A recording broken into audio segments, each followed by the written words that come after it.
বইমেলার দ্বিতীয় অর্ধের শুভ সূচনা করছি আমরা। অর্থাৎ আমরা চাই প্রতি বছরের মতো এবছরও বইমেলা সফল হোক, আগামী দিনেও এইভাবেই বহমান নদীর মতো চলতে থাকুক। আপনারা বইমেলার পাশে থাকুন, বই কিনুন, বই পড়ুন, বই উপহার দিন, এভাবেই বইমেলাকে বাঁচিয়ে রাখুন। এই বইমেলা আমাদের নওদার গর্বের, নওদার কৌলিন্যের, নওদার অত্যন্ত শ্লাঘা।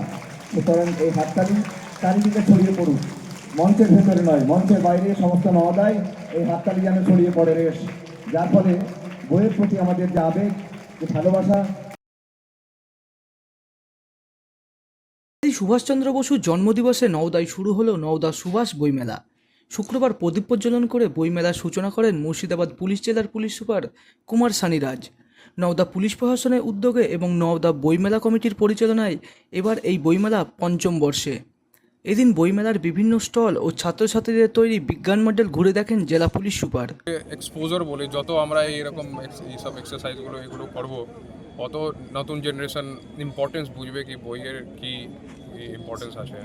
তো আমরা আজকে এমএলএ ম্যাডাম আছেন এখানে, আমরা 2-3 বছর থেকেই বন্ধ ছিল, এই বছর থেকে আবার ওসি উদ্যোগে সিআই সাহেব আছেন এখানে, এবার থেকে চালু হলো।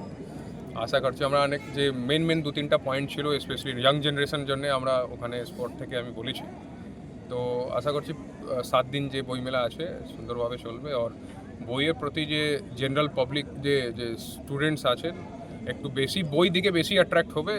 বাকি সিনেমা, মুভি, এইগুলো সোশ্যাল মিডিয়া, রিলস, এখন তো ম্যাক্সিমাম টাইম তো রিলস স্ক্রল করলে উপর নিচে করতেই টাইম বেরিয়ে যায়। তো এখন ওর থেকে ভালো আছে একটু বই উপর বেশি ফোকাস দেওয়া। 28শে জানুয়ারি পর্যন্ত নওদা ব্লক অফিস ময়দানে চলবে এই বইমেলা।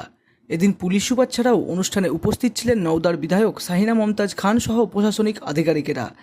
এবারের বইমেলায় বইয়ের স্টলের পাশাপাশি থাকছে বিভিন্ন সাংস্কৃতিক অনুষ্ঠান ও সাংস্কৃতিক প্রতিযোগিতাও।